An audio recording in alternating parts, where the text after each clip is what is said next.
আমরা এখান থেকে শুরু করব। মৌলিক পদার্থের যৌগিক পদার্থ কি? মৌলিক পদার্থ কি?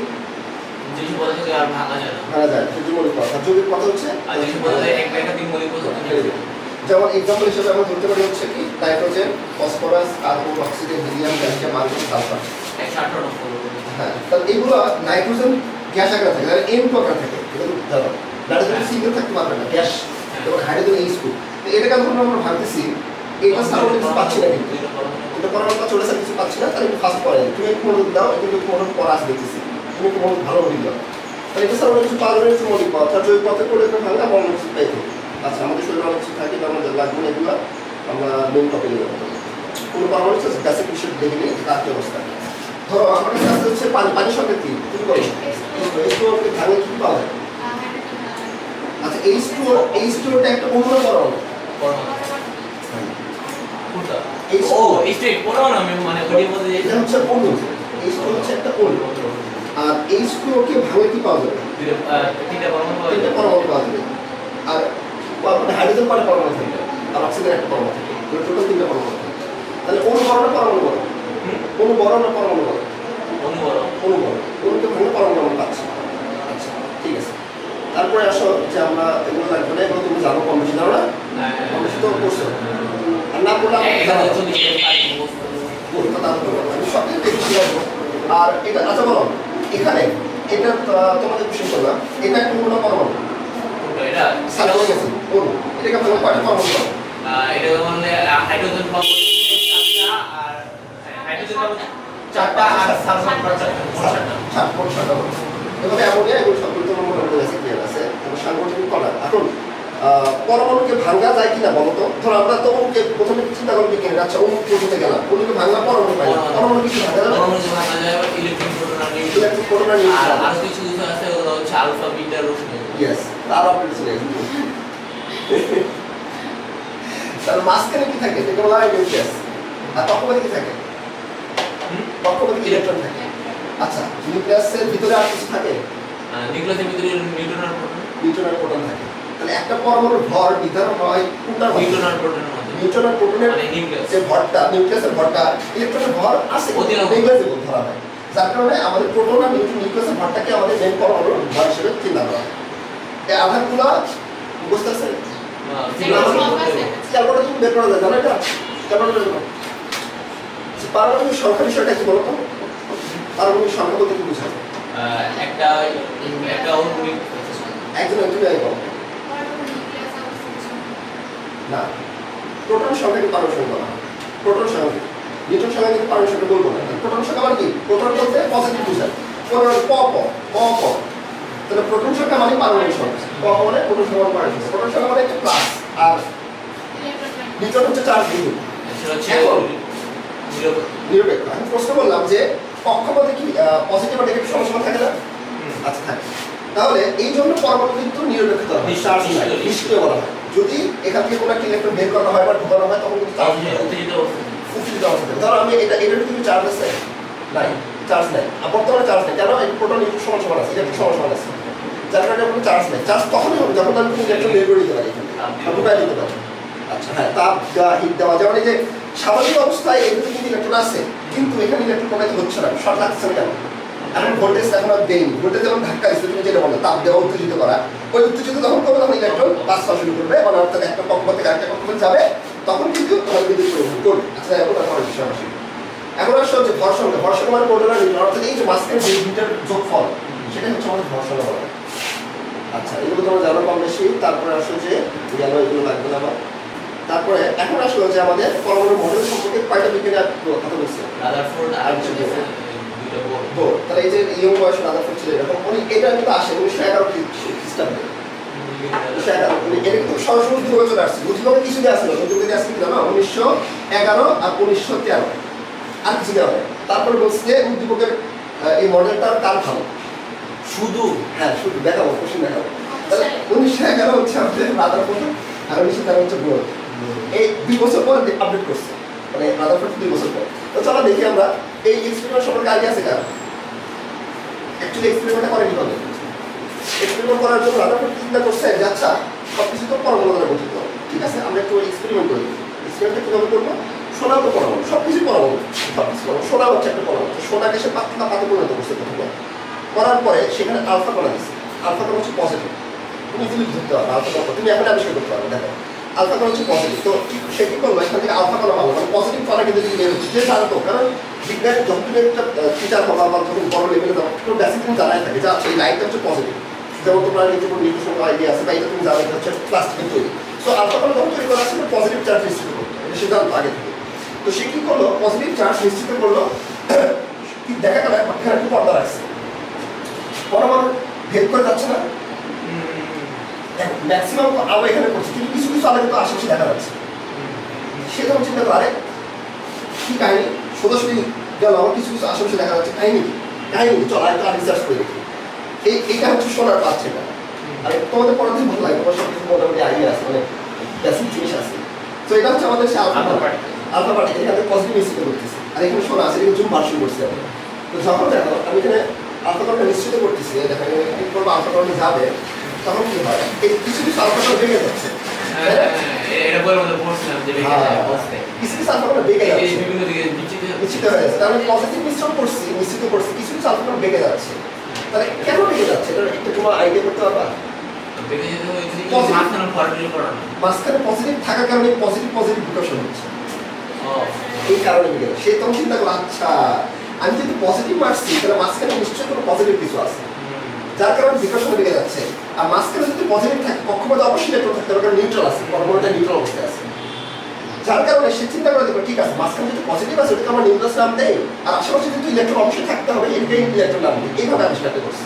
আর সেটা তোমার বইয়ে পয়েন্ট একটা লেখা আছে, তাহলে এটা বুঝতে পারবে, নিজেই লিখতে পারবে যে আচ্ছা এভাবে হয়েছিল, আলফা কণা মারছিল, মাঝখানে নিউট্রাল থাকে, কখনো ইলেকট্রন থাকে।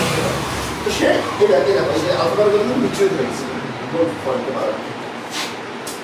আচ্ছা তাহলে এই ক্ষেত্রে আমাদের তিনটি নাম ছিল কি, মাঝখানটার নাম ছিল নিউক্লিয়াস, অর্থাৎ নিউক্লিয়াসের ভিতরে প্রোটন থাকবে, পজিটিভ চার্জ থাকবে, এবং কক্ষপথে কিন্তু মানে আশেপাশে কক্ষপথ বলা নেই, সে আশেপাশে ইলেকট্রন আছে, এই কথাটা বলছে। কক্ষপথ নির্দিষ্ট করতে পারে না, বলছে আশেপাশে ইলেকট্রন থাকে। তারপরে সে বলছে যে নিউক্লিয়াস খুবই ছোট এবং বাহিরে নিউক্লিয়াস হতো ক্ষুদ্র, নিউক্লিয়াস বাহিরে এবং পরমাণুর ভিতরে বেশিরভাগ স্থানে থাকা, এটা বসে বলছে। তিনি তিনি একবার রিডিং করে বুঝতে পারবেন। তারপরে কি কি বলছে, সোলার সিস্টেমের সাথে তুলনা করছে সৌরজগতের সাথে, সঠিক হয়েছিল না?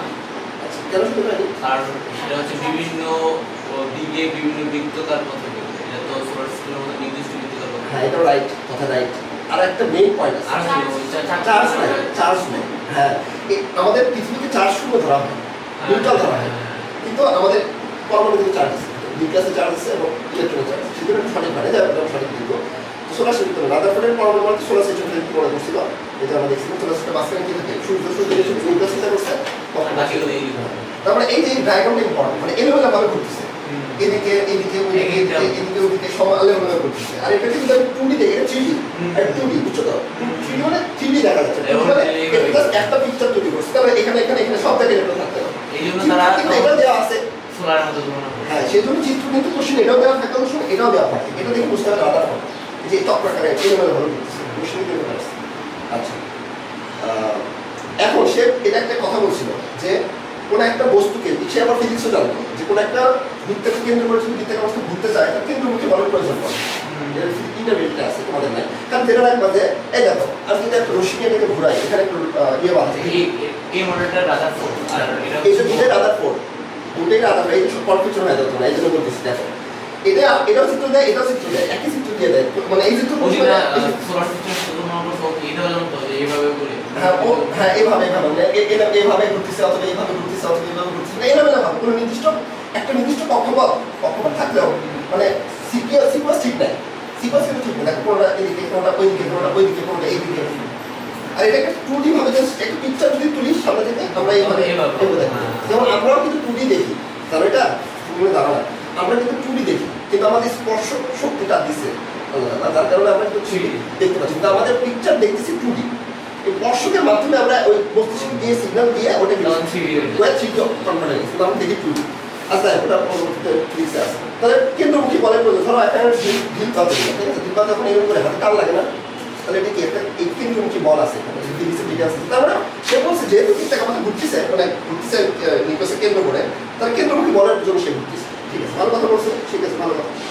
আচ্ছা এখন আমাদের সীমাবদ্ধতা কি ছিল, সীমাবদ্ধ ফার্স্ট ছিল সে কক্ষপথের ব্যাসার্ধ নির্দিষ্ট করতে পারে বলতে পারে না কতটুকু ব্যাসার্ধ হতে পারে 5 মিটার 5 মাইক্রোমিটার 5 ন্যানোমিটার সে নির্দিষ্ট করে বলতে পারে এটা হচ্ছে 1 নম্বর সমস্যা ছিল 2 নম্বর সমস্যা ছিল সৌরজগতে কোনো চার্জ নাই কিন্তু আমাদের এখানে চার্জ আছে সেটা একটু প্রবলেম আরেকটা প্রবলেম ম্যাক্সওয়েলের তত্ত্ব কি জানো ম্যাক্সওয়েলের তত্ত্ব জানো ওই যে আস্তে আস্তে হচ্ছে নিউক্লিয়ার ইলেকট্রন ইসের মধ্যে পতিত হবে চার্জের সে কিন্তু কক্ষপথ নির্দিষ্ট করে দেয় নাই ম্যাক্সওয়েল আবার আগে তত্ত্ব দিয়ে গেছিল যে যদি কোনো চার্জ বৃত্তের মধ্যে ঘুরতে থাকে সে আস্তে আস্তে শক্তি হারাতে থাকে শক্তি হারায় হারায় নির্বাচন করে দিতে হয় যেমন এখানে দেখতে পাচ্ছ এই যে ইলেকট্রন যখন ঘুরতে থাকে তখন কক্ষপথ নির্দিষ্ট করা নাই তখন নির্বাচন করে দেওয়ার কথা ছিল আর নিউক্লিয়াস যদি পতিত হয় পজিটিভ নেগেটিভ মিলে ভ্যানিশ হয়ে যাওয়ার কথা পরমাণুটা এই আস্তে ভিতরের মধ্যে একটা টাইম ভ্যানিশ অস্তিত্বহীন হয়ে গেছে কারণ নিউক্লিয়াসের সাথে পতিত হলে অস্তিত্বহীন হয়ে যাবে প্লাস মাইনাসের অস্তিত্বহীন হয়ে যাবে কিন্তু সেটা তো হয় না তার মানে তার তত্ত্বে ভুল ছিল কক্ষপথ বলা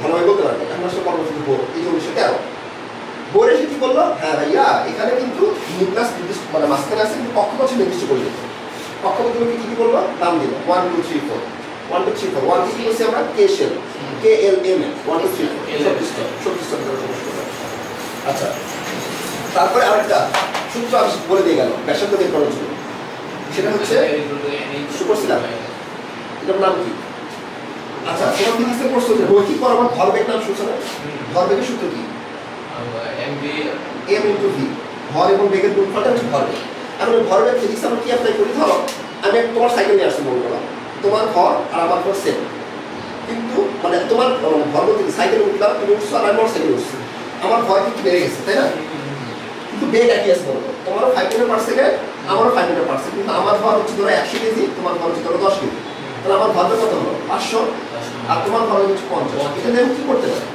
ভাঙচুরের শক্তি তার প্রকাশ করতে ধরো এখানে একটা বাচ্চা বসে দাঁড়ায় আছে আমি অ্যাক্সিডেন্ট করলে মারা যাবে তুমি অ্যাক্সিডেন্ট করলে কিছু হতো সো ভরবেগ করে শক্তি প্রকাশ করতেছে যে তার ভিতরে কতটুকু শক্তি আছে সে ভাঙচুর করতে পারবে কিনা ফিজিক্স এটা আমরা অ্যাপ্লাই করি এখন এটা আসলে কৌণিক ভরবেগ দেখো যখন বৃত্তাকার পথে ঘুরতেছে তখন তো আর রৈখিক ভরবেগ নিয়ে কাজ করে চলে না তখন বৃত্তের একটা ব্যাসার্ধ আছে তাই না তাহলে এইটা হচ্ছে বলা হয় কৌণিক ভরবেগ এটা হচ্ছে রৈখিক ভরবেগ আবার হচ্ছে কৌণিক ভরবেগ কৌণিক ভরবেগের সূত্র mv ঠিক থাকবে খালি একটা ব্যাসার্ধ আর যোগ হয়ে যাবে গুণ হয়ে যাবে এইটা পুরোটা মিলে আমরা প্রকাশ করছি কৌণিক ভরবেগ এটাও তাই যে একটা ইলেকট্রন যখন এই ইলেকট্রন কৌণিক ভরবেগ বের করতে হবে অর্থাৎ কতটুকু ভাঙচুর চালাতে পারে কতটুকু শক্তি এনার্জি আছে তার কৌণিক ভরবেগ বেশি কিনা কম এটা আমরা বের করতে হবে তাহলে mvr যদি কৌণিক ভরবেগ সরাসরি mvr বের করব আর এটা সূত্র কি n/2π এর একটা ফর্মুলা সে বের করে দিয়েছে এটা হচ্ছে শক্তি স্তর 1 নম্বর 2 নম্বর 3 নম্বর 4 নম্বর শক্তি স্তর এই হচ্ছে প্লাঙ্কের ধ্রুবক মুখস্থ করুন এই যে 6.666 মিটার 34 এই ভ্যালুটা মুখস্থ কনস্ট্যান্ট এগুলো আর এটা সে 1 2 3 4 এটা আমরা বের করব আর 2 হচ্ছে কনস্ট্যান্ট পাই হচ্ছে কনস্ট্যান্ট তো এখান থেকে কি আমরা কৌণিক ভরবেগ ছাড়া কিছু বের করতে পারবো ম্যাথস সেকেন্ড কিছু ম্যাথস কৌণিক ভরবেগ ছাড়া কিছু বের করতে পারবো এটার মান বের করা যাবে यस এটার মান বের করতে পারবো এই তো কনস্ট্যান্ট না এটা বের করব এটার মান বের করতে পারবো v মান বের করতে পারবো r এর মান বের করতে পারবো ভর না m তো চালাই থাকে সো আমরা এখান থেকে ইলেকট্রনটা কত বেগে ঘুরতেছে সেটা বের করতে পারবো বাকি ভ্যালু দেওয়া থাকবে তোমার টেনশন নেই আবার ব্যাসার্ধ কত সেটা বের করতে পারবো আবার এর ভ্যালু কত সেটা বের করতে পারবো অনেক কিছু এখান থেকে আমরা বের করতে পারবো বুঝছো এখন আরেকটা আসে যে সে আরেকটা ফর্মুলা দিয়ে তার মানে বোর কিন্তু ব্যাসার্ধ নির্দিষ্ট করতে পারলো যে হ্যাঁ কক্ষপথে এত ব্যাসার্ধ থাকতে পারে এখন এই যে একটা ইলেকট্রন যখন নিচের শক্তি স্তর থেকে উপর শক্তি স্তরে যায় তখন সে শক্তি কি করে শোষণ করে আর উপর থেকে যখন নিচে নামে তখন বিকিরণ করে এটা এক্সাম্পল কি ধরো আমরা যখন সিঁড়ি বেয়ে উপরে উঠি তখন আমাদের শক্তির প্রয়োজন পড়ে বুঝছো খাইতে হয় বেশি বেশি খাইতে হয় খাই শক্তি অর্জন করতে হয় তাহলে ইলেকট্রন যখন নিচের কক্ষপথ থেকে উপর কক্ষপথে যায় এখন বাইরে থেকে তরল আসতেছে শক্তি ঢুকে নিচ্ছে নিয়ে এসে উপরে উঠলো শক্তি শোষণ করলো গুড আর যখন উপরের শক্তি স্তর থেকে নিচের শক্তি স্তর নামে তখন কি করে যে শক্তি গ্রহণ করছিল সেটা ছেড়ে দেয় সেটা ছড়ে দেয় তাহলে ম্যাক্সওয়েল বোর বললো ঠিক আছে আমরা এই শক্তির ভ্যালুটা বের করতে পারবো যে একটা কক্ষপথ থেকে আরেকটা কক্ষপথে জাম্প করতে কতটুকু শক্তি সে প্রয়োজন নেয় বা টেনে নেয় সেটা আমরা বের করতে পারবো এই তত্ত্বের উপর ডিপেন্ড করে কিন্তু তোমার এই যে আমাদের এলইডি লাইটগুলো আসে যে কোনোটা তরঙ্গদৈর্ঘ্য কম থাকে শক্তি কম আমাদের লাল আলো দেখায় এই যে এলইডি লাইটগুলো আছে লাল কোনোটা সবুজ কোনোটা হলুদ কোনোটা বেগুন কেন একটা শক্তি স্তর থেকে আরেকটা শক্তি স্তরে যার ক্ষেত্রে শক্তির লেভেলটা শক্তির পরিমাণটা তারতম্য দেখা যায় কোনোটা কম নেয় কোনোটা বেশি নেয় যার কারণে ওই শক্তির উপর ডিপেন্ড করে তরঙ্গটা ডিপেন্ড করে এই যে ঢেউটা ডিপেন্ড করে যেমন আলোটা আমাদের রং চেঞ্জ হচ্ছে লাল আলো সবুজ বেগুন গুড ভেরি গুড তাহলে এখন আমার এই শক্তির পরিমাণটা কত ইকুয়াল টু এইচ এফ বা এইচ নিউ এটাকে তোমরা বলবা equal to H new new new বা নিউ যেটা বলো সেটা হচ্ছে এটার মানে কি কম্পাঙ্ক ফ্রিকোয়েন্সি হ্যাঁ ফ্রিকোয়েন্সি বা কম্পাঙ্ক ফ্রিকোয়েন্সি মানে কি বলতে তুমি ব্রাশ করতেছো আস্তে আস্তে ব্রাশ করতেছো আস্তে আস্তে কাঁপতেছে, মানে কম্পাঙ্ক। আর যদি জোরে জোরে কাঁপে সেটা হচ্ছে তার কম্পাঙ্ক বেশি। এটা হচ্ছে সেই নিয়ম, এটাকে এফ দ্বারাও কিন্তু লেখা হয়। তাহলে E equal to H F বা এইচ নিউ ইকুয়াল টু, এটা আরেকটা সূত্র লেখা যায় equal to H C by lambda. H মানে তো আমরা টার্গেট কনসেপ্ট করছি, সি মানে কি? সি মানে হচ্ছে আলোর বেগ। আলোর বেগের তাহলে কত? 3 হ্যাঁ 3 লক্ষ কিলোমিটার। সূর্য থেকে কিন্তু আমরা পৃথিবীতে 3 লক্ষ কিলোমিটার পার সেকেন্ডে আসতেছি। তাহলে 3 to 10 to the power 8 metre per second. খুবই স্পিড, কিন্তু খুবই স্পিড, খুব অনেক স্পিড। আর আলোর বেগে যদি কোনো যন্ত্র আবিষ্কার করা যেত তাহলে কি আমরা অতীতে যেতে পারতাম? জানো তো আইনস্টাইন বলে দিয়েছিল। আমার বেগ ফোন কোনো ছাড়া কোনো বেগই কারণ কোনো একটা বড়হীন বেগে কোনো সম্ভব না। ওই বেগ যদি আমরা কোনো গাড়ি আবিষ্কার করতে পারি তাহলে কিন্তু আমরা অতীতে ব্যাক করতে পারি। মানে সেই থিওরিটিক্যাল 99.9% বন্ধ যাওয়া যাবে। আলোর বেগে যাওয়া পসিবল না, এটা বড়হীন এই যে বলছে না যে আমি সারা জীবন যুবক রাখবো, তোমাদের যদি ইয়ে কেমতে যারা জানাতে যাবে তাদেরকে যারা জানাতে সারা জীবন যুবক রাখবে। যুবক রাখার পসিবল মানে এই সাধারণ থিওরিতে দেখো, যেহেতু আলোর বেগে কোনো স্পিডের অর্জন করা যায় সেক্ষেত্রে কিন্তু ফিচার মানে কনস্ট্যান্ট থাকা পসিবল। দেখো এটা অন্য থিওরি পড়াশোনা করবো। এখন আসো যেটা আমাদের বলছিলাম যে তাহলে ল্যাম্বডাটা কি? এখানে সি তো আমরা জানলাম, ল্যাম্বডাটা কি? What is lambda? ল্যাম্বডা হচ্ছে তরঙ্গ দৈর্ঘ্য। যেমন এই যে একটা তরঙ্গ বের হচ্ছে না এখান থেকে, তরঙ্গ বের হচ্ছে না, তরঙ্গের এই পজিটিভ একটা থেকে নেগেটিভ একটা থেকে, এইটুকু হচ্ছে তরঙ্গ দৈর্ঘ্য। ল্যাম্বডা মানে পজিটিভ নেগেটিভ মিলে এটা রিপিট হচ্ছে না, এই জিনিসটা বারবার রিপিট হচ্ছে না, এইটুকু অংশ বারবার রিপিট হয় না। প্রথম যেটা বারবার রিপিট হচ্ছে সেটা হচ্ছে তরঙ্গ দৈর্ঘ্য। নিউ হচ্ছে কম্পাঙ্ক, ফ্রিকোয়েন্সি। ধরো এই যে মেয়েদের কম্পাঙ্ক হচ্ছে এরকম, মেয়েদের কন্ট্রোল চিকন না, কানে ব্যথা লাগে না, দেখো চিল্লালে কেমন কানে ব্যথা লাগে না, এটা হচ্ছে তাদের কম্পাঙ্ক, ফ্রিকোয়েন্সি। তাড়াতাড়ি কাঁপতেছে, দেখো যে ল্যাম্পটা ছোট। আর আমাদের ছেলেদের কি হয় যে বেশ শুনতে কিন্তু সমস্যা হয় না, বেশ বলতে বেশ শোনো না মিউজিকে যত বেশি হয় তাও সমস্যা হয় না। সেটা হচ্ছে এটা হচ্ছে এই যে ফ্রিকোয়েন্সি কম, মানে কম্পাঙ্ক ল্যাম্পটা বড়। আর মেয়েদের তো একটু চিল্লালে কান মধ্যে ব্যথা চিল্লালে মানে এটা তো তরঙ্গ দৈর্ঘ্য, আর এটা তো প্রতি সেকেন্ডে কতটুকু যাবে? আচ্ছা বুঝছি। ভালো এক্সপ্লেনেশন দিলেন, গুড, ভেরি গুড। সো এই হচ্ছে বিষয়। এখন ওই যে এটাও সে আমি বলে দিয়ে গেছিলাম যে আমরা যদি ওই যে তরঙ্গ দৈর্ঘ্যটা বের হয় না, যে তরঙ্গটা বের হয়, সেটা যদি আমরা প্রিজমের মধ্যে যদি 7টা ভাগে ভাগ হয়, ফিজিক্সে বলছে 7টা ভাগ হয়। সো এটাও সে বলে দিয়ে গেছিলাম, হ্যাঁ এটাকে ভাগ করা যায়। আমাদের সাদা আলোর মধ্যে কয়টা আলো আছে? 7টা। এই যে আমরা সাদা আলো দেখতেছি না, এটা কিন্তু প্রিজমের মধ্যে 7টা ভাগ হয়, 7টা মিক্সড করে সাদা আলো তৈরি হচ্ছে। এই জন্য রং একটা জিনিসের যে কালার দেখবো সেই আলোকে সেই রংটাকে যদি আর বাকি রং শোষণ করে নেয়, এজন্য লাল হয়। এটা সুন্দর থিওরি আছে, ওই অধ্যায়ে আরো ডিটেইলস ফিজিক্সে পড়ছে এটা। এই যে গরমে কালো পড়া লাগে সব। হ্যাঁ, গরমেতে কালো বলে যে শোষণ করে সব শোষণ করে নেয়। আর সাদা বলে রিফ্লেক্ট করে আর ঠান্ডা লাগে। তো এই যে এই স্পেকট্রামগুলো আমরা পরে দেখবো, সমস্যা নেই, এগুলো আমরা দেখবো। আর এটা তোমরা দেখছো এই যে একটা থেকে আরেকটা কিন্তু শোষণ হয়, একটা বিকিরণ হয়, বুঝছো না? এখন শক্তি স্তরের পরমাণু শক্তি স্তরের ইলেকট্রন বিন্যাস আমরা দেখি যে কোনো একটা শক্তি স্তরের সর্বোচ্চ কয়টা ইলেকট্রন থাকতে হবে, কোনো একটা কক্ষপথে সর্বোচ্চ কয়টা ইলেকট্রন থাকতে হবে, সেটা কি 2n² ইলেকট্রন থাকতে হবে। কোনো একটা কক্ষপথে সর্বোচ্চ 2n² ইলেকট্রন থাকতে হবে। যেমন প্রথম কক্ষপথে কে এসে পড়ে =1 না, সর্বোচ্চ কয়টা ইলেকট্রন থাকতে পারে? 2n²। কিন্তু আলোচনা হচ্ছে দুইটা। দ্বিতীয় কক্ষপথে সর্বোচ্চ কয়টা থাকতে পারে? 8টা, তারপর 18টা, তারপর 32টা। ক্লিয়ার? কিন্তু ছোট হলেও এমসিকিউ তো প্রচুর আসে এগুলো। আচ্ছা, তারপরে চলো আমরা দেখি নেক্সট যাই। নেক্সট হচ্ছে যে এগুলো লাগবে না, আইসোটোপ বিষয়টা পড়ছো? আইসোটোপ কি?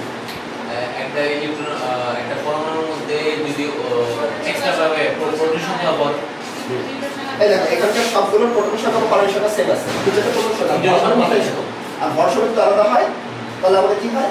আইসোটোপ হয়। যেমন দেখো এই যে মাঝখানের প্রোটন সবারই সেম, নিউট্রন সংখ্যা কিন্তু সেম থাকে, সেটা 0 এটা 1 এটা 2। তাহলে এটা হাইড্রোজেন দুটিটা বা তৃতীয় করা হয়, হাইড্রোজেন 3টা আইসোটোপ কিন্তু আমরা সিম্পল কাজ করি।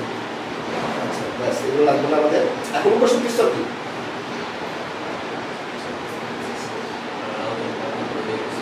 আচ্ছা, ন্যাচারালি আমরা একটু আগে দেখলাম যে একটা শক্তি স্তর মানে বাইরে থেকে একটা শক্তি স্তর দেখে, মানে বাইরে থেকে দেখে মনে হচ্ছে একটা শক্তি স্তর আছে, এর ভিতরে আরো এটা যখন আমরা জুম করি তখন আরো ভাগে ভাগ করা যায়। যেমন প্রথম শক্তি স্তরের ক্ষেত্রে উপশক্তি স্তর নাই, দেখো জুম করছি, জুম করে একটাই আছে। দ্বিতীয়টাকে যখন আমরা জুম করছি দুটো পাওয়া গেছে, দুটো শেপ পাওয়া গেছে। তৃতীয়টাকে 3টা পাওয়া গেছে, 4টা। এগুলি হলো উপশক্তি স্তর। মানে শক্তি স্তরের ভিতরে আবার কতগুলো উপশক্তি স্তর বিভক্ত থাকে, শক্তি স্তরকে জুম করলে আরো কয়েকটা উপশক্তি স্তর পাওয়া যায়। এখানে 1 মানে বললাম হচ্ছে আমরা এস, আর এখানে দুটো আছে না, একটাকে বলবো s, একটাকে বলবো p, মানে 2s আর 2p। আর একটা হচ্ছে 3s, তাহলে 3s 53, আর এটা হচ্ছে 4, মানে s p d f। এই লোক 36 স্তর কিন্তু, তাহলে এটা 4s 4p 44 এর 36 স্তর ভাগ করতে হবে, এটা হচ্ছে 36 স্তর। যেমন এই প্রথমটাকে ভাগ দেখলে আমরা ভিতরে একটাই থাকে, মানে হচ্ছে k এর মানে 1 বসে s, ভিতরটাকে যোগ করতে দেই, ভিতরটাকে যোগ করতে দুটো পাইছে, একটা s একটা p, মানে 2s 2p। আর এই দুটো মিলে কিন্তু 8টা ইলেকট্রন হবে, প্রথমটাতে 2টা, পরেরটাতে কিন্তু 6টা। p তে সর্বোচ্চ কত থাকে? p তে ইলেকট্রন করছে না 2p6, p তে 6টা, p তে শুধু p তে, হ্যাঁ শুধু p তে 6টা, শুধু p তে থাকে সর্বোচ্চ 6টা থাকে, এবার 6টা পুরো নিচ্ছে, আর এখানে দুটো আছে। আবার 3 নাম্বার শক্তি স্তর কত? spd না, তাহলে হ্যাঁ 10টা থাকে, 2 4 5 6 7 9 10, p তে সর্বোচ্চ 10টা থাকে, p তে 6টা থাকে, s এ এইভাবে ইলেকট্রন মিলাস গুলো। এই যে তোমরা প্রশ্ন n = 3 এর সবচেয়ে কয়টা এরকম থাকতে পারে? 2n স্কয়ার, মানে 2 * 9 না 18টা না, এই 18টা আবার নিজেদের মধ্যে spd এর মধ্যে ভাগাভাগি করে দিয়েছে, উপশক্তি স্তর ভাগাভাগি করে দিয়েছে। দ্বিতীয় তাই সেম প্রসিজার, এটা সর্বোচ্চ কয়টা থাকতে পারে? আচ্ছা আমি এটা জিনিস করছি, k l m আর উপরে যে spd তুমি দুটো নাম করো দিয়ে দিই। k হচ্ছে এক মানে k শেল বলা হয় পুরোটা, হ্যাঁ এক মানে k শেল, পুরোটা শক্তি, হ্যাঁ শক্তি স্তর পুরোটা কি ধরো এর শক্তি স্তর, হ্যাঁ এই পুরোটা মিলে শক্তি স্তর, এই 2 মানে পুরোটা মিলে এই 2 বোঝাচ্ছে, a মানে পুরোটা বোঝাচ্ছে, এর মানে পুরোটা বোঝাচ্ছে। আর ভিতরে যখন ভাগ করছি তখন s তে ভাগ করছি, পুরো শক্তি স্তর ভাগ হয়েছে জুম করার পর। মানে স্যামসাং এর নতুন বোর্ড নিয়ে এসে জুম করে দেখছি মানে ভিতরে আরো আছে, এটার ভিতরে আরো আছে, আরো ফাংশন ডিজাইন আছে কোন ইন্টারভিউ করবা, মানে এটাকে জুম করার পর s এর ভিতরে আবার ইলেকট্রন কিভাবে থাকে এটা আবার ইন্টারভিউ পার্টে আছে। s এর ভিতরে জুম করে কি ভিতরে জুম করে দেখা যায়, আরে x কভার বাট থাকে, y কভার বাট থাকে, z কভার বাট থাকে, p x p y p z এর জিনিস আছে, এই বেসিক জিনিস আছে, আর কোনো কথা না, ভালো লাগে। সো এটা জুম ফাংশন আর কি, মানে ধীরে ধীরে ডেভেলপ হয়, তোমরা আরো শিখবা আস্তে আস্তে। এখন এটা কিন্তু ইম্পর্টেন্ট, মানে মারাত্মক লেভেলে ইম্পর্টেন্ট, কিন্তু তোমরা জানো আশা করা যায়, সেটা হচ্ছে যে উপশক্তি স্তরকে আমরা এল দ্বারা প্রকাশ করে থাকি, তাই না? সেটা তাহলে এল দ্বারা উপশক্তি স্তরকে প্রকাশ করে, উপশক্তি স্তরকে এল দ্বারা প্রকাশ করলে এর মান কত থেকে কত পর্যন্ত হয়? n - 1 পর্যন্ত হয়। ধরো আমরা n এর রুট 2 ধরলাম, মানে আমাদের ফর্মুলা 0 থেকে n - 1, তো 0 তো থাকবেই, আর n - 1 মানে কত? 2 - 1 মানে 1, তাহলে 0 1 দুটোই থাকবে। আর 0 মানে কত? s, 0 মানে খেয়াল রাখতে হবে, 0 মানে কত? s, আর 1 মানে হচ্ছে p, তাহলে 2 নাম্বার যেটা আছে মানে ps2, বুঝা যায় তুমি? আচ্ছা কিন্তু কেন 0 মানে s কেন? ওটা 0 মানে s কেন? 0 কে s ধরা হয়, 0 মানে s অর্বিটাল, 0 মানে s। যেমন এখানে দেখো কত থেকে আসছে, চলো যে n এর ভ্যালু কত? 1, n এর ভ্যালু কত হবে? 0 থেকে n - 1, তাহলে 0 ধরলাম, n - 1 মানে 0, তাহলে 0 এর মান কি জন্য 1 থেকে না ধরে 0 থেকে এটাকে এটা মানে যখন আবিষ্কার করছে তখন সে এইভাবে নামকরণ করছে, মানে 0 থেকে সে স্টার্ট করছে, 0 মানে s ধরছে।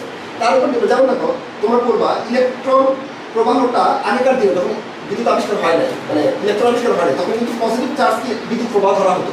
যেমন আমাদের ইলেকট্রিক্যাল ইঞ্জিনিয়ার আজও পর্যন্ত কিন্তু আমরা ভুল করি, কিন্তু জেনে ভুল করি, কারণ ধরো আমি এক্সাম্পল দিই, ধরো পজিটিভ চার্জকে তারা বিদ্যুৎ বানাতো। এখন পজিটিভ চার্জ ধরে যত থিওরি আবিষ্কার হয়েছে, মোটামোটা থিওরি আবিষ্কার হয়ে গেছে, মোটামোটা বই আবিষ্কার হয়ে গেছে, এখন তার কয়েকশো বছর পর গিয়ে ইলেকট্রন আবিষ্কার হয়ে যায়। ইলেকট্রন আবিষ্কার দেখা যায় পজিটিভ চার্জ ইলেকট্রন প্রবাহিত হয় না, নেগেটিভ হয়।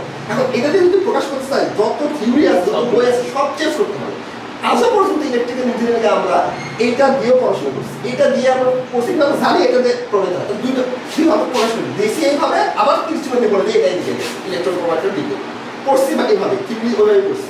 সো যখন সে এই নামকরণটা করছে বিজ্ঞানী, তখন সে 0-কে মানে 0-কে s হিসেবে আমরা চিহ্নিত করে রাখছি। সুতরাং আমরা এইভাবে স্ট্যান্ডার্ড মেনে বলছি, আর চেঞ্জ করলে হবে, তুমি চেঞ্জ করতে পারবা, তাহলে পুরো থিওরি তোমাকে আবার নতুন করে ডিজাইন করতে হবে। সো এটা আসলে একটা ডিফিকাল্ট প্রসেস, যার কারণে ওই 100 বছর 200 বছর 500 বছর পর্যন্ত যে ভুলটা আমরা ভুলে করতেছি, যে ভুল করতেছি না আমাদের ইলেকট্রিক ইঞ্জিনিয়ারিং ক্ষেত্রে করবা, তোমাদেরও আছে সার্কিটের চলতরিকা আছে, তখন তোমরা ওটা বিষয়টা করবে। তারপর ধরো ইলেকট্রন 4 হলে কত হবে?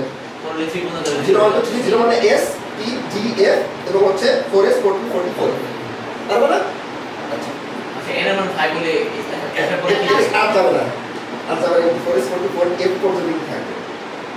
এরপরে 58 নম্বরটা ইংলিশ কিভাবে করবে? এই 4s 5s 5d 5f ওই পর্যন্ত যাবে, ওর ভিতরে তোমাকে করতে হবে, তাহলে 58 নম্বরটা করা যাবে না, করা যাবে না।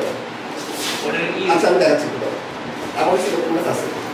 তারপর আসো যে ইলেকট্রনিক্স নীতি, এই সবগুলো নীতি কিন্তু তোমার লাগবে না, তবে কিছু কিছু স্কুলে টেস্টগুলো সলভ করার ক্ষেত্রে কিন্তু একটা আসে এই নীতিগুলো, এটা ইন্টারমিডিয়েট আছে, তোমাদের জাস্ট বইয়ের নাম দেওয়া আছে যে পলির বর্জন নীতি, আবহাওয়া নীতি, পড়ছো তোমার পড়ছো অলরেডি তুমি পড়ছো না আমি উপরটা ভালো করে আমি পড়ছি কিনেই পড়ছি এই যে আউটবাউন্ড নিতে হইতেছে প্রথম হইতেছে নিচেরটা যাবে পরে উপরটা যাবে কোনসের মিতির মধ্যে বেশি পড়ছিলাম যে ইলেকট্রন বিজন হ্যাঁ বিজন রাখতে আচ্ছা পড়ছো তো আমরা দেখি যে সবই পড়ছি থোড়া পড়ছো তো এখন আমাদের দেখি হচ্ছে যে n প্লাস l এর মান দিয়ে কি আমরা কি নির্ণয় করি এটা হইতেছে তাহলে কিন্তু একদিনে একদিন শেষ হতে পারে তোমরা যেভাবে করতেছো একদিনে কিন্তু একদিন শেষ করা পসিবল তোমার যদি পড়া মোটামুটি আছে তোমার মোটামুটি আছে মনে এগুলো তাই না অল্প অল্প আছে খুব বেশি না তো তোমার মনে করতে পারবো তাহলে কিন্তু পসিবল না তাহলে n প্লাস l এর মান দিয়ে কিন্তু আমরা অরবিটালের শক্তি নির্ধারণ করি যেমন তোমাকে প্রশ্ন করলাম যে 3d এবং 4s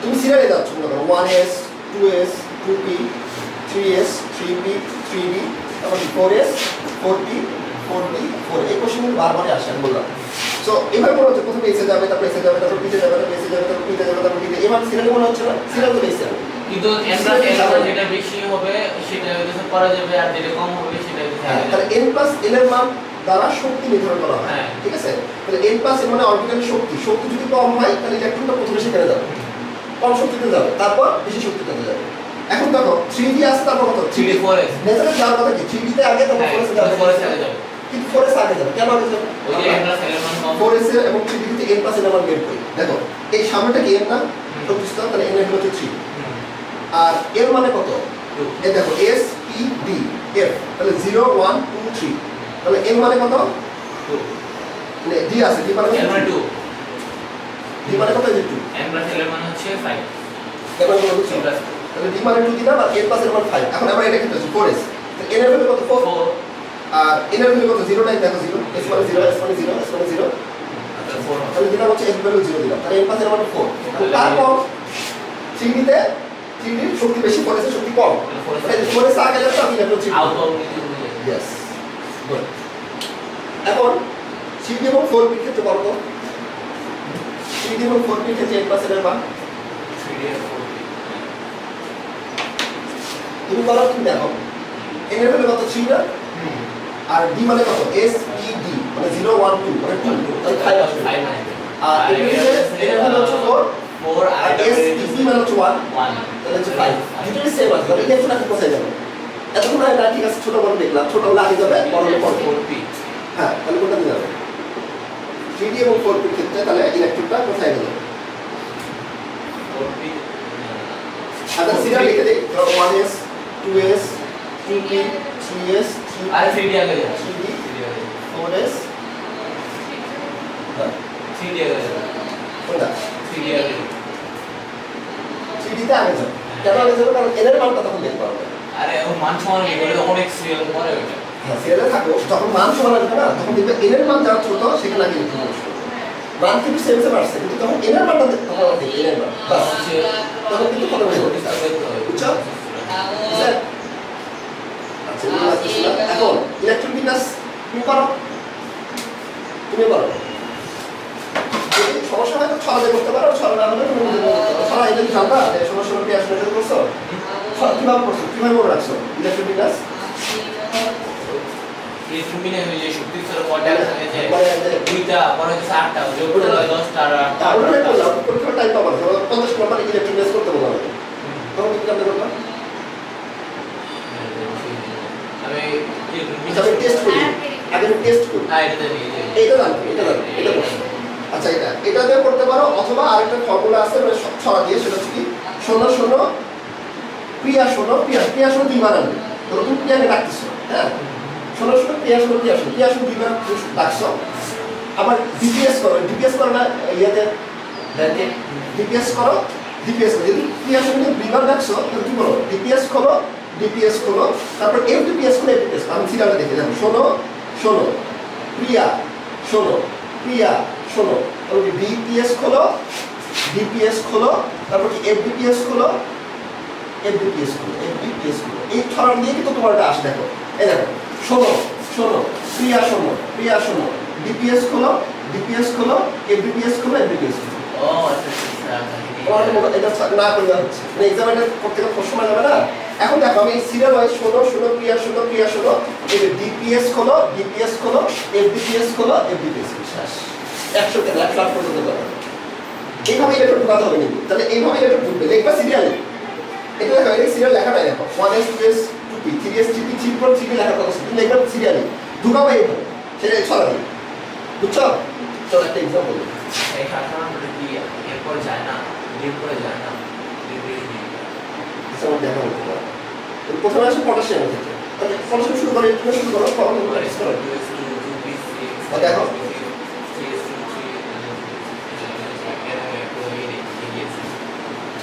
এটা লেখা এভাবে আসছে তাই না যে 1s 2s 2p 3s 3p 3d তারপর 4s এভাবে আসা হচ্ছে তারপর ঢোকাবা 1s শোনো তারপর কি প্রিয়া শোনো তারপর কি প্রিয়া পর শোনো না এখন দেখে কত হলো 10টা 16টা 18টা এই যে একটা 19টা এটা কাটা হয়ে গেল একটা হয়ে গেল আরেকটা দেখি ক্যালসিয়ামের ক্ষেত্রে কত হবে আবার 16 লাগাই দেখবা সিরিয়ালি শোনো প্রিয়া শোনো এই মিলে গেছে ডিপিএস পরে ডিপিএস তো পরে হ্যাঁ তাহলে শোনো প্রিয়া শোনো দিবা তাহলে ডিপিএস করো এফপিএস বাস এফপিএস এটা কিন্তু লোড দিয়ে দেবো সাইড দিয়ে দেবো সেটা কিন্তু সব লেখা আছে দেখুন আচ্ছা স্ক্যান্ডেরও তাই এই দেখো বসাই দেখো শোনো প্রিয়া শোনো এই শোনো ডিপিএসটা ডিপিএস বুঝতে পারছো বলা আছে তারপর যে এইটা বলতে শোনো প্রিয়া শোনো এর ডিপিএস ভালো বড়টা ভালো আরো কি লিখি শোনো প্রিয়া শোনো এর ডিপিএস একটু বড় দেখো আচ্ছা বড় দেখার আগে বড় তো দেখি এটা পারবা ক্রোমিয়াম করো ক্রোমিয়াম আসলে আসলে দেখো আবার দেখি আর পটাশিয়াম করা আছে সেটা পরে দেখি এটা কেন দেখতে পারবা করো তো রিডিউস করো প্র্যাকটিস হয়ে যায় অর্থপূর্ণ বা পরিপূর্ণ হতে চায় হ্যাঁ এই জন্য তো আমি পাঁচটা দিয়েছি তাহলে তো মনে হয় জি সর্বোচ্চ কয়টা 10 হয় না হ্যাঁ 10 অর্থপূর্ণ কত জি5 সি হচ্ছে 4 তার একটা হলো পরিপূর্ণ অর্থপূর্ণ হয় তাহলে এর মধ্যে যেহেতু দুইটা আছে ওটাও অর্থপূর্ণ হইতেছে আবার ডি হইতেছে অর্থপূর্ণ এই জন্যই হবে সেজন্য অর্থপূর্ণ হবে পরিপূর্ণ হবে একইভাবে আমাদের কম্পারেটর দুই লাইন মানে বললাম না দুই মানে ভুলটা আগে লেখছে ভুলটা লেখছে ও 40 S2 লেখছে ভাই হ্যাঁ দেখা করো দেখতে হয় ব্যাকে হয়ে যাবে এই আমার কপারের ক্ষেত্রে কি ছিল 4s 9 ছিল আর একটা হলো পরিপূর্ণ আচ্ছা এখান থেকে তোমাদের প্রোগ্রামে দেখো সবগুলো দিয়ে দিছি ভাষা গেলে একটা দেখতে তুমি করতে পারবা যে মোটামুটি 30 পর্যন্তর মধ্যে 29 নম্বরটা লিখলাম আর একইভাবে আমি অন্তত 60টা দিয়েছি 60টা টোটাল 60টা করে দিচ্ছি আমি দেবো 108টা করে দেবো তো হ্যাঁ আর এটা হচ্ছে তোমার এই যে এটা কিন্তু বেশি ক্রম আছে এখানে কিন্তু বাসায় প্র্যাকটিস করে দেখবা এই যে এটা কিন্তু বেশি ক্রম ভালোভাবে একটু প্র্যাকটিস করে দেখবা না আমি কিন্তু আবার ভুল করে ফেলবা ঠিক আছে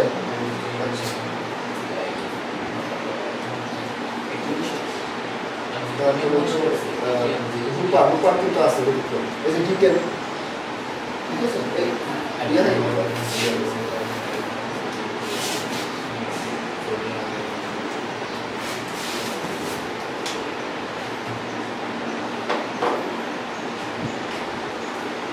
তারপরে স্কুল হচ্ছিল তোমার একটু টাইম আছে আলা শেষ একটু দেখি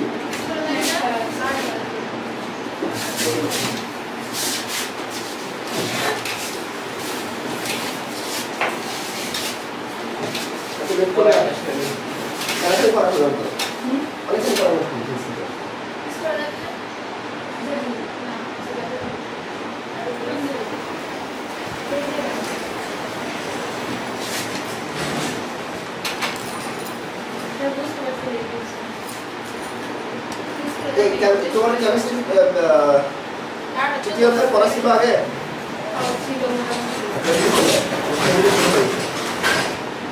আচ্ছা তারপর আমরা যাই নেক্সট টপিকে আসলো শুরু হয়ে গেল কিন্তু এখন ম্যাথ শুরু হয়ে গেল কিন্তু এখন ম্যাথ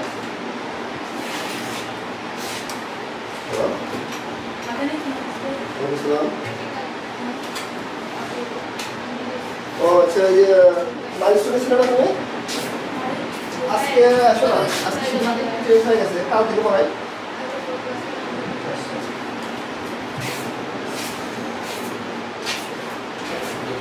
শুরু হবে কিন্তু ম্যাথ এখন থেকে ম্যাথ শুরু হলো। এখন বলো আপেক্ষিক পারমাণবিক ভর কার আইডিয়া আছে? বলতে কি আপেক্ষিক ফিজিক্স আপেক্ষিক পড়ছিলে তুমি, সেটা পড়াইছিলাম। তুমি আপেক্ষিক জানো কি? আপেক্ষিক মানে কি? পৃথিবীতে কোনো কিছুই স্থির নাই, সেটা হচ্ছে সাপেক্ষে তুলনা করতে হয়। এখন তাহলে এই যে আমরা পারমাণবিক ভরকে পড়তেছি, তুমি মুখস্থ করছো যে ক্লোরিনের 17.5, তারপরে কপারের 33.5, এগুলো কিভাবে? এগুলো হচ্ছে আপেক্ষিক ভাবে। আপেক্ষিক ভাবে কেমন সেটা সাপেক্ষে তুলনা করা আছে, এটা নিশ্চয় সাপেক্ষে। কেন সাপেক্ষে? এটা হচ্ছে হাইড্রোজেনের 12। সেটা হলো তুমি লক্ষ্য করে দেখো ফ্লোরিনের পরমাণুর ভর কত? 3.16 অ্যাকচুয়াল কিন্তু এটা মাত্র একটা পরমাণু, অনেক ছোট না? একটা পরমাণুর উপর 3.16 10^23 গ্রাম, মানে এতই ছোট। এটা কেন ছোট কে বলতে পারবে? এটা থেকে কি মনে হচ্ছে তোমার ছোট না বড়? অনেক ছোট। কেমন বলবা? মাইনাস বলতে এটা মানে কি বলা যাচ্ছে? 3.16 ডিভাইডেড বাই 1 লিখে 23.0 আমি হাতে 0.0000 এটা লেখা অনেক প্যারা অনেক ছোট থাকে। এটাতে যখন বিজ্ঞানী হবো তোমরা তখন কিন্তু এত ছোট ভেবে কাজ করা যায় ডিফিকাল্ট। ক্যালকুলেটর টিপতে টিপতে ক্যালকুলেশন করতে জানবে, সেই জন্য ঠিক বিজ্ঞানের চিন্তা করলো আচ্ছা ঠিক আছে ভালো কথা, এত ছোটটা নিয়ে আমরা কাজ করবো, অ্যাকচুয়ালটা আমি কাজ করবো না, আমরা তুলনা করে কাজ করবো। তুমি বাড়ি যাবে ট্রাই করবা, ভাগ করে দেখবে কত ছোট ভালো আসে। আচ্ছা এখনো করো তোমার লাগবে ইনসেক্ট লাগবে, এটা আসবে স্যার ডাইরেক্ট আসবে ক্যালকুলেটর এই না প্র্যাকটিসের জন্য ধরো ওই যে এই যে জিরো যে আমরা এটা আছে এখানে জিরো জিরো নিয়ে আসলে দেখতে আমরা তুমিও করো ও ঠিক আছে জিরো আসবে না তো ক্যালকুলেটর ইনভার্স আছে তো তুমি জিরো আনা যাবে এই যে পারবে কনভার্ট করলে এই করতে পারবে। আমি ভুলে গেছি ওই লেখাটা তুলো আগে এটা তুলো বুঝছো সমান দাও বুঝছো। তারপরে দেখো এই ইএনজি আছে না, ইএনজি না শিফট ইএনজি দিতে হবে, shift ENG shift ENG shift ENG shift ENG shift ENG shift ENG shift আর আসতেছে না আর আসতেছে না ওই পর্যন্ত রেঞ্জ দেখ 0.00 তারপরে 10 টু দ্য মাইনাস এত এই শিফট ইএনজি দাও তো শিফট ইএনজি ঠিক দাও ঠিক আছে না শিফট যদি শিফট এই যে ENG shift ENG shift ENG shift ENG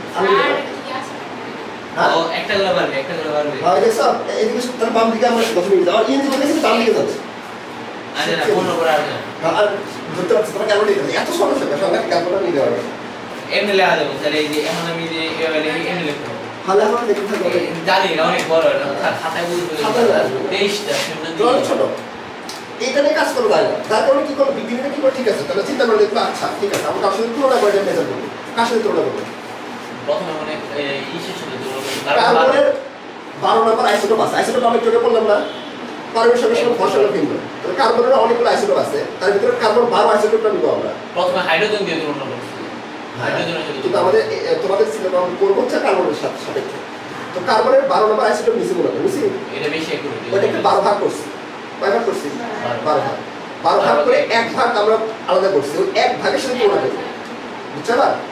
তাহলে কার্বনের 12 আইসোটোপকে 12টা ভাগে ভাগ করছি, 12টা ভাগে ভাগ করে এক ভাগ নিয়ে ওটার সাথে তুলনা করব, কারণ 12 ভাগ কিভাবে করি আমরা ভাগ করো কেমনে করো না যে কার্বনের 12 আইসোটোপ এই দেখো কার্বনের 12 আইসোটোপের পারমাণবিক ভরের 1/12 অংশ, তাহলে উপরে নিব হচ্ছে কার্বনের 12 আইসোটোপটা, এটাকে 12 দ্বারা ভাগ করবো, তাহলে 12 ভাগ খাই না চলো আমার কাছে 10 টাকা, এটাকে আমি 2 ভাগ করতে চাই 12 ভাগ করতে চাই, 10 কে 12 দ্বারা ভাগ করি না, তাহলে উপরে কি করবো কার্বনের 12 নম্বর আইসোটোপের ভর লিখবো আর ডিভাইডেড বাই 12 করবো, সেটাই লেখা আছে এই উপরে কার্বনের 12 আইসোটোপের ভর ডিভাইডেড বাই 12, তাহলে এই এত অংশ তাহলে কত হয়, এত অংশ হয় হচ্ছে এত, মানে ওই যে কার্বনের আইসোটোপের 12 ভাগের এক ভাগ হচ্ছে এত, তাহলে এটার সাথে এখন তুলনা করবো, ঠিক আছে এটার সাথে এখন তুলনা করে দেখবো যে আমাদের ভর কিভাবে আসে, এটাই হচ্ছে আমাদের আপেক্ষিক পারমাণবিক ভর, মানে তুলনা করে আমরা ওটাকে প্রকাশ করবো। এখন তাহলে এই সূত্রটা কি আসবে, আপেক্ষিক পারমাণবিক ভরের সূত্রটা কি আসবে, যে তুলনার সূত্রটা আসবে হচ্ছে নিচে হচ্ছে আমাদের ওই যে 12 ভাগের এক ভাগ নিচে দিব আর উপরে দিব হচ্ছে মোটের একটা পারমাণবিক ভর, যখন তুমি এই ভাগটা করবো তখন কি বোঝাবে এটার সাপেক্ষে এটার রেজাল্টটা আসবে আমার, এটার সাপেক্ষে তুলনা করা বোঝাবে, যখন তুলনা করতে হয় তখন ভাগ করতে হয়, তুলনা যখন করতে হবে যেমন এখানে তুলনা করছিল না 12 ভাগের একবার ভাগ করছিল না, এখন আমি কি মৌলের একটা পরমাণুর ভরের তুলনায় কতটুকু ছোট বা বড় আমি বের করব, সবগুলো অল্প বড় দিকে আমাদের সিলেবাস করবে হাইড্রোজেনের সাথে তুলনা করবো না সো উপরে কি দিব মৌলের ওই যে একটা পরমাণুর অ্যাকচুয়াল ভর, এখানে কিন্তু অ্যাকচুয়াল ভর আর এখানে দেখো যে কার্বনের 12 ভাগের এক ভাগ, তাহলে 12 ভাগের এক ভাগের তুলনায় ছোট বড় হবে কিনা এই ভাগফল দ্বারা প্রকাশ করবে, আর এই ভাগ করলে রেজাল্টটা আসে হচ্ছে 23.5, তারপর হচ্ছে তোমার 17.5 মুখস্থ করছো, তারপর 20-40 মুখস্থ করছো, ওই 40 যে ভ্যালুটা আছে ওটা কিন্তু এখান থেকে আসছে, তুলনা করা আসছে, কিন্তু অ্যাকচুয়ালি যখন ছোট ভ্যালু আসে, যেমন দেখো তোমার ধরো অ্যালুমিনিয়ামের কত করছো, ঠিক আছে? ছড়া আছে, ছড়া বলে দেবো 1 থেকে 30 পর্যন্ত ছড়া আছে, যদি মুখস্থ না করে থাকো তাহলে ছড়াতে পারো। ছড়া দিয়ে করবো না, আমি পারমাণবিক সংখ্যা পারি। যারা পারে সঙ্গে তো ভর মুখস্থ করে সকালে তো ভর পাওয়া যায়। হ্যাঁ, ভর বের করা যাবে, প্রত্যেকটা আলাদা করে বের করা যাবে, তোমার টাইম লাগবে না না, যে বেসিক যেগুলো সেগুলো হচ্ছে জোর হলে ডাবল, আর বিজোর হলে ডাবল করে এক যোগ করতে হবে, ব্যতিক্রম কথা মুখস্থ করবে, তাহলে দেখা যাবে, তাহলে দেখা যাবে। আর কি করবো আর মুখস্থ কি করবো, তোমার ভাই আছে। তাহলে এখন আমাদের একটু ম্যাথে যায়, যেমন দেখো অ্যালুমিনিয়ামের ক্ষেত্রে অ্যাকচুয়াল ভর কিন্তু তোমার দেওয়া থাকতে হবে, এটা মুখস্থ তুমি করতে পারবে না, এটা পসিবল না। কতগুলো মুখস্থ হবে, কয়টা মুখস্থ, এটা কোশ্চেনে দেওয়া থাকবে, তোমার কোশ্চেনে দেওয়া থাকবে যে অ্যাকচুয়াল এই যে পরমাণুর একটা পরমাণুর ভর হচ্ছে এত, পরমাণু ছোট না ভিতরে হচ্ছে এত, এখন বলো অ্যালুমিনিয়ামের আপেক্ষিক পারমাণবিক ভর কত, তাহলে তুমি কি করবা, ওই যে অ্যাকচুয়াল ভর হচ্ছে এটাকে এই যে কার্বনের 12 আইসোটোপের 1/12 অংশ ছিল এত না, 1.6 × 10⁻²4 একটু আগে দেখালাম, এত আসলো, ওটা দ্বারা ভাগ করলে এটা মানে কি বোঝালো, তাহলে কার্বনের 12 নম্বর আইসোটোপকে 12 ভাগ করছি, তার 1 ভাগ দ্বারা ভাগ করছি, এই যে সাপেক্ষে যখন তুলনা করবো তখন আসছে 27, তার মানে অ্যালুমিনিয়ামের আপেক্ষিক পারমাণবিক ভর হচ্ছে 27। আর এটার মিনিংটা কি শিখতে চাও আমার কাছে, মানে এটার অ্যাকচুয়াল মিনিংটা কি বোঝাচ্ছে? আচ্ছা, তাহলে দেখো অ্যালুমিনিয়াম আপেক্ষিক পারমাণবিক ভর আসছে হচ্ছে আমাদের অ্যালুমিনিয়াম আপেক্ষিক পারমাণবিক ভর হচ্ছে 27। এই 27টার উপরে কি ছিল, উপরে কি ছিল মনের একটা পরমাণুর ভর যেটা কার্বনের 12 আছে, ধরে 1/12 অংশ, তাই না? এখন 27 নিচে মনের 1 আছে না, তাহলে আমি কি উপরে এটা এক্সের গুণ না, মৌলের একটা পরমাণুর ভর, দেখো মৌলের একটি পরমাণুর ভর সংখ্যা আসবে 27 কিন্তু কার্বনের 12 আইসোটোপের উপরে 1/12 অংশ, তাহলে এই একটা পরমাণুর ভর এই আইসোটোপের 27 গুণ। ওর সাথে কত গুণ এটা একটু তুলনা, তোমার রেশিওটা অঙ্ক করবা, তুমি তোমার ফিজিক্যাল সায়েন্টিস্ট তারা কিন্তু এইভাবে চিন্তা করো, তোমরা চিন্তা করো না, ব্যাক করো, না আমি এবারে সবাই ম্যাক্সিমাম যায়। হাইড্রোজেন প্রথম হইতেছে ছিল হাইড্রোজেন ধরছে, পরে হইতেছে কার্বনের একবারের পার। হ্যাঁ, এগুলো রিসার্চ করে এবার ডেভেলপ করছে, কিন্তু তোমরা তো রিসার্চ করো না, তোমরা করে দাও সবাই না অনেক। তার মানে বলে একটা পরমাণু হচ্ছে আইসোটোপের ভরের 27 গুণ, এটা হচ্ছে এটা প্রশ্ন, তোমরা জাস্ট ম্যাথে অ্যানসার দিতে, এটা তোমাদের চাপে না বসো, মাথাতে চাপে, কিন্তু বলে একটা পরমাণু ভর বের করো, তোমরা আলাদা গুণ করে কিন্তু এটার সাথে গুণ করে দিবে, ম্যাথ তো সরা দেখো, কারণ ছবি গুণ করলে হয়ে যাবে, আসলে সরা করতে হবে, এক্সট্রা করার কোনতে এক্সট্রা শিখে তুমি এক্সট্রা শিখছো, সমস্যা নেই, শিখো, টেনশন নেই না, আস্তে আস্তে শিখো, তারপরে কিন্তু স্পিড হচ্ছে কিন্তু পড়া, তুমি ধীরে ধীরে করো, তো তারপরে নাই তো আস্তে আস্তে করো। এখন একটা ফর্মুলা দিয়ে আমরা এতক্ষণ কি শিখলাম, আপেক্ষিক পারমাণবিক ভর শিখলাম, তাই না? এখন আমরা করবো হচ্ছে আপেক্ষিক পারমাণবিক ভরের আরেকটা ফর্মুলা, সেটা কি, যদি আমাদের শতকরা পরিমাণ দেওয়া থাকে, শতকরা থেকে, এখন এটা আমরা মুখস্থ করবো না, মুখস্থ ছাড়া টেকনিক দেবো, সেটা হচ্ছে ভার্সেস, তোমরা বলছো না যে ইন্ডিয়া ভার্সেস পাকিস্তান খেলা, বাংলাদেশ ভার্সেস পাকিস্তান খেলা, ভার্সেস মনে রাখো, ভি মানে হচ্ছে ভর, এস মানে হচ্ছে শতকরা, ভর আর শতকরা গুণ করবো প্লাস, মানে এইভাবে ভার্সেস প্লাস চলতে থাকবে ডিভাইডেড বাই 100, তাহলে আমরা আপেক্ষিক পারমাণবিক ভর পাবো। তার মানে এটা কি, ভর ইনটু শতকরা যোগ ভর ইনটু শতকরা যোগ ভর ইনটু শতকরা, মানে যে ভর ইনটু শতকরা, এটা ভর শতকরা ডিভাইডেড বাই 100, আলো থেকে আলো, এই ফর্মুলা আমরা দিয়ে 100 আপেক্ষিক পারমাণবিক ভরটা বের করতে, তাহলে কার্বনের সাথে তুলনা করে করতে পারি অথবা শতকরা পরিমাণ বের করতে পারি। দেখি এক্সাম্পল দেখি, কয়েকটা এক্সাম্পল দেখি, যেমন প্রশ্নে দেওয়া আছে তোমার প্রকৃতিতে ক্লোরিনের দুটো আইসোটোপ আছে, ক্লোরিন 35 আর 37, এই দেখো এখানে ভর সংখ্যা কিন্তু পানির সাথে সমান, এই ভর সংখ্যা আলাদা, এইভাবে আইসোটোপ চিহ্নিত করলাম। আর শতকরা পরিমাণ কতটা ক্যালকুলেশন করা হয়, 100, তাহলে প্রকৃতিতে ক্লোরিনের 35 শতকরা পরিমাণ হচ্ছে 75%, তাহলে এটা যদি দাও যায় থাকতো তাহলে এটা কত হতো 25, কারণ দুটো মিলে 100 হতে হবে না, তাহলে এটা 25 100 থেকে বাদ দিতে হবে 25 হবে। এখন দেখো এইটা দেওয়া আছে, বললো যে ক্লোরিনের ভর আপেক্ষিক পারমাণবিক ভর কত, তো কি করবো, ভর ইনটু শতকরা বলছিলাম না, এই যে দেখো ভার্সেস, এই যে ভর কত 35, ভর 35 শতকরা হচ্ছে 75 দিয়ে দিলাম, মাঝখানে প্লাস, আবার এই ভর উপরেরটা মাথায় থাকে না, ঝুলিতে মাথায় ভর মাথায় নিয়ে যায়, ভর থেকে উপরে, তাহলে ভর ইনটু এই যে শতকরা দিলাম, মাঝখানে প্লাস ডিভাইড বাই 100, এই দেখো 35.5, তাহলে কয় নিয়মে আপেক্ষিক পারমাণবিক ভর বের করা যায়, 2 নিয়ম, একটা হচ্ছে কার্বনের আইসোটোপের 12 ওর সাথে তুলনা করে বের করা যাবে, আর একটা হচ্ছে ভার্সেস দিয়ে বের করে দেবো, শতকরা দিয়ে বের করে দেবো, ঠিক আছে না? এই দুই নিয়মে কিন্তু আমরা দেবো, যেটা কোশ্চেনে থাকবে সে অনুযায়ী আমরা অ্যান্সারটা করবো। প্রচুর ম্যাথ সলভ করবো, টেনশনের কারণে এগুলো দিতে হবে। আপেক্ষিক পারমাণবিক ভর আর ভর আপেক্ষিক ভর একই তো, মোটামুটি হ্যাঁ কাছাকাছি নামটা আমরা দিয়ে দিচ্ছি আর কি, আলাদা করছি। যদি কার্বনের বিভিন্ন আইসোটোপের মোল ওটার ভর, ইয়েস, আর ওটা হচ্ছে শুধু শুধু কার্বনের কার্বনের সাথে তুলনা করা হয়েছে, দুইটার মধ্যে সবসময় সমান না আসতে হবে, সমানই আসে। সমান আসবে। এটার 5.5 আসছে, ওটার 5.5 আসে, বুঝছো? এখানে কিন্তু কোশ্চেন এভাবে বলা থাকে, শুধু আপনি কি পারবেন পারবেন করো, তারপরে একই অ্যান্সার করবেন, একই আছে। ঠিক আছে? চলো আমরা দেখি। এখন বলা হলো যে আইসোটোপ শতকরা পরিমাণ আমরা বের করবো।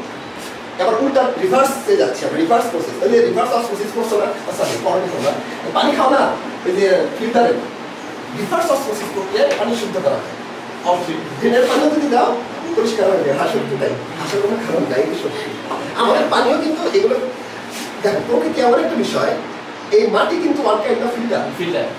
ফিল্টার আমাদের এখান থেকে যত দূষিত মানে ড্রেনের পানিও তখন মাটি ভেদ করে যায়, প্রতিটা লেয়ার ভেদ করে করে করে পানি বিশুদ্ধ হয়ে নিচে তরস্ত হয়ে যায়। তাহলে আমরাও কিন্তু ওই ফিল্টার তাই করে, তুমি যত খারাপ পানি দাও না কেন ও খাওয়া যাবে। এখন প্রকৃতিতে কপারের দুইটা আইসোটোপ আছে, একটা হচ্ছে কপার 63 আর একটা হচ্ছে কপার 35, বুঝছেন?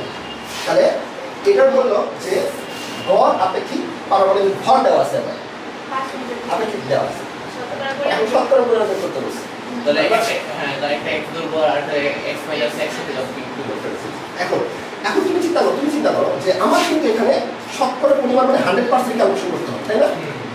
100%, তাহলে এটাকে যদি আমি x ধরি, x% ধরে নিই, আর একটা x এটা কত হবে? 100 minus x, মানে 100 থেকে এটা বাদ দিলে বাকি এখানে চলে আসবে, তাহলে এটা কত হবে? 100 minus x%। তাহলে পার্সেন্টেজ যদি আমার জানা থাকে, ভর যদি জানা থাকে, আপনি কি পারবো, ভর যদি জানা থাকে, তাহলে ফর্মুলা নেই। তিনটা আরেকটা দাও থাকবে না, তিনটা যদি হ্যাঁ আছে, আমি পারবো, ঢাকা আমার যদি রিকোয়েস্ট আসছিল একটা, তিনটা থাকলে একটা x ধরে নিব, দুইটা মিলে আবার ওখান থেকে বের করব, এই ভালো তো আছে, এক্সট্রা আছে, সমস্যা নাই, ওটাও পারবো।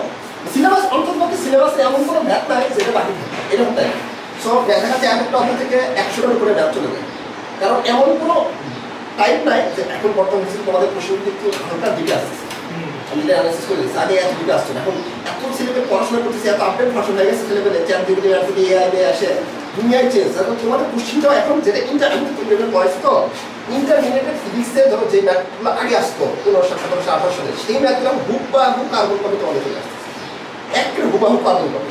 আর এমনও আছে কিছু কিছু ম্যাথ বুয়েটে আসছে ফিজিক্সের, সেগুলো দিয়ে একটা চলে আসছে তোমাদের। সো ধীরে ধীরে এখন চেঞ্জ হয়ে যাচ্ছে, এই জন্য A+ পাওয়াটা এখন কিন্তু অনেক টাফ। ইন্টারমিডিয়েট তো হিউজ টাফ, আবার এই যে এখন 50-50 ভাগ করে দিচ্ছে, পাশাপাশি এখন বুয়েট নাম্বার দেখতেছে, ইন্টারমিডিয়েটের গোল্ডেন মিস হলে তুমি চান্স পাবে, মানে ফর্মই করতে পারছিস না। এখন তোমাদের রেস গোল্ডেন নাম্বারে দিচ্ছে, যখন সরকার আগেরটা ছিল তখন একরকম সিচুয়েশন ছিল, এর গোল্ডেন পাওয়ারটা ধমধমে ব্যাপার ছিল, এখন কিন্তু পুরো রিভার্স প্রসেস চলে আসছে।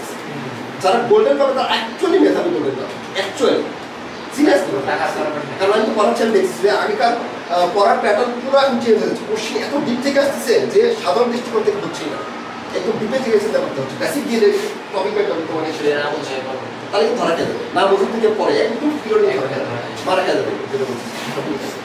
সো এখন তাহলে আমাদের ধরে নিলাম হচ্ছে যে 63 হচ্ছে x% ধরে নিলাম, এটাকে তোমরা x%, মানে 100 ভিতরে x% ধরে নিলাম, ওটা কত হয় 100 minus x%। এখন আমার প্রশ্ন হচ্ছে সূত্র অ্যাপ্লাই করব, জাস্ট সূত্রটা কি? ভর এবং শতকরা ভার্সেস ভার্সেস প্লাস ভর মানে এখানে x এর মান বের করব, ভর কত? এই দেখো ভর 63 না, এই যে 63, শতকরা কত? x% দিয়ে দিলাম, মাঝখানে প্লাস, তখন ভর 65, শতকরা হচ্ছে 100 minus x% দিয়ে দিলাম, ভার্সেস দিয়ে দিলাম, ডিভাইডেড বাই 100 ছিল, তাই না? আর এটা কি ছিল? আপেক্ষিক পারমাণবিক ভর না, সেটা ভ্যালু কত দেওয়া আছে? 63.5, এটা সমান 63.5 দেখা যাবে না? দেখা যাবে। এখন তারপরে x এর মান কত দেখি, তুমি মারো, তুমি এক শেখাও, আমি তোমার শেখাচ্ছি। দেখো এটা একবার আমরা করতে পারো, একবার করতে ক্যালকুলেশন ছাড়া, ক্যালকুলেটর দিয়ে ক্যালকুলেটর দিয়ে, হ্যাঁ ক্যালকুলেটর দিয়ে আমি ক্যালকুলেটর বেশি করব। চলো আমি শিখে নিচ্ছি। ওরা তোমার কিন্তু অবশ্যই খাতা করে করবা, একবার একবার টেস্ট করে ফেলো, এমসিকিউতে বা টেস্ট প্রথমে দিলে হচ্ছে এবার 63.5 আছে না, 63.5 দিয়ে দিলাম, ইকুয়াল কোথায় আছে? এই লাল ইকুয়াল আছে না, আলফা আলফা ইকুয়াল দিবে, লাল দিকে গেলে আলফা দিবে। ও সমীকরণ করব, ইয়েস সমীকরণ করব, ওপর কি আছে 63 * x, তাহলে 63 63 * x দিয়ে দিলাম, বুঝছো? বুঝলা? ডাইরেক্ট এক্স দিলাম তারপর প্লাস দিলা 100 মাইনাস x আছে না বাকি দিয়ে ব্র্যাকেট দিয়ে দিলাম। ও আচ্ছা পুরো অঙ্ক সমীকরণই হয় করতেছি 100 মাইনাস x একবার শেষ হয়ে গেছে বুঝছো? হ্যাঁ তারপর ইনটু কত ইনটু 65 65 বুঝছো? ডিভাইডেড কত আছে 100 আপনারা ভালো করে শিখাও তাহলে আমি দেখে দিচ্ছি আমি সলভ করবো সলভে হলুদ না তাহলে হলুদের সাথে আগে পরে আগে হলুদের সাথে সলভ করতে হবে হ্যাঁ ওই 75 আসবে আর শিখাচ্ছি দাও শিফট দিলা সলভ করলাম ইকুয়াল দিতে হবে একটা ইকুয়াল দিলাম 75 x এর 75 x কোন দিকে এই x টা থাকবে সরাসরি আসলে 75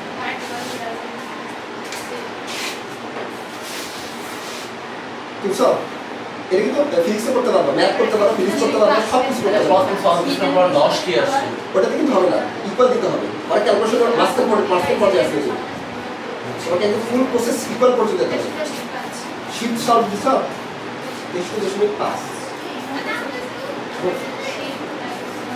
ইকুয়াল দিতে হবে বুঝছো? তো x এর x এর হলো 75 আসছে তার মানে এটা কিন্তু তুমি পরীক্ষাতে অবশ্যই করবা আবার এগুলো করতে হয় বাসায় প্র্যাকটিস করতে আমি শিখাবো সো তারপর x এর হলো আসলে 75 x কাকে ধরছিলাম আমরা 63 কে ধরছিলাম x 63 কে ধরছিলাম x তাহলে এটা আসলে কত এটা আসলে 75 পার্সেন্ট আর তাহলে কবার 65 কত আসবে 100 মাইনাস এই যে 75 25% সুতরাং কি তিনটা যে ইকুয়েশন আমাদের কে বুঝে আমি হ্যাঁ বলবো আস্তে আস্তে যাচ্ছি টেনশন নিও না সবই হয় একদিনে তো সব শেষ করে ফেলবে অধ্যায় বলা তো আছে নাকি এখন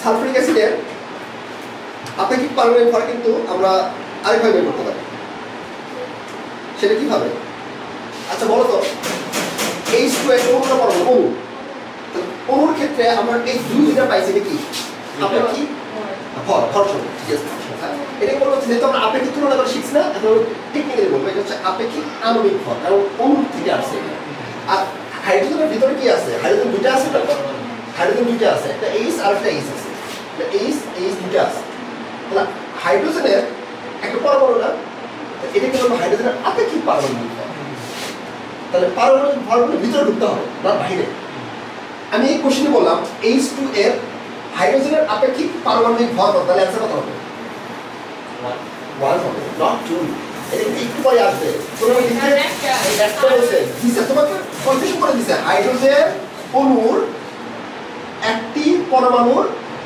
পারমাণবিক ভর কত বা সে কি বলবো H2 অণুর হাইড্রোজেনের পারমাণবিক ভর কত একটা কোশ্চেন আছে আমি এবার বুঝতে চলে আসতে পারি মানে তোমাকে একটু ডিপে ঢুকে অ্যানালাইসিস করে শিখতে হবে আবার এই কোশ্চেনটা দেখো এই সালফিউরিক অ্যাসিডে আপেক্ষিক পারমাণবিক আণবিক ভর বা পারমাণবিক ভর আণবিক ভর হলো টোটালটা এখানে হাইড্রোজেনের 1 ইনটু সালফারের কত 32 ইনটু 1 যোগ 16 ইনটু 4 এটা পারবো না শিখাবো হাইড্রোজেনের পারমাণবিক ভর কত 1 নিচে 2 আছে না এই